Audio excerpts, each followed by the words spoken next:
how much time should you spend on design? For some games, design is everything. For others, design is more simplistic, but that doesn't mean they haven't thought about the design. For myself, design comes after the mechanics and sometimes is a bit of an afterthought. But how much better would my project be if I actually put a bit of time into design, even more than actually putting time into mechanics? Would it actually make my game any better?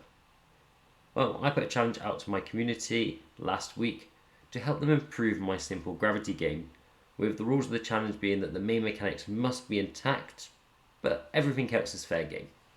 Let's see how they did.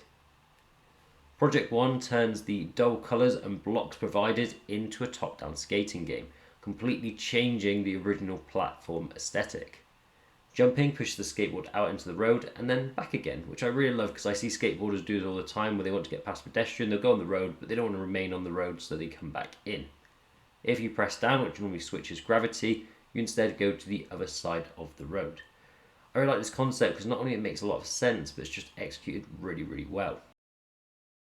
Project 2 takes the code that was provided and turns it into a bird game.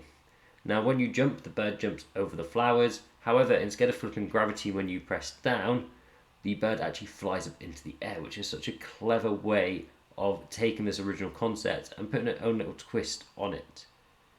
What makes this game stand out though is the use of animations. Simple animations when you start the game, when you die, just takes this game from being actually a little bit dull to very, very exciting, and it's just a massive improvement on the original.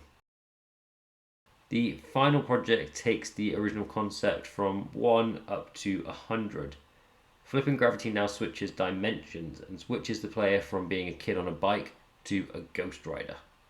The design from the water is really, really great, and then on the other side you've got the demon, which looks very, very menacing. And unlike the other designs, this one does change some minor mechanics, but the original concept's not lost and the main mechanics are still there. So, does design matter? Yes, of course it matters. But hopefully, like myself, after looking at these amazing projects, you can see that it matters just a little bit more than what you originally thought.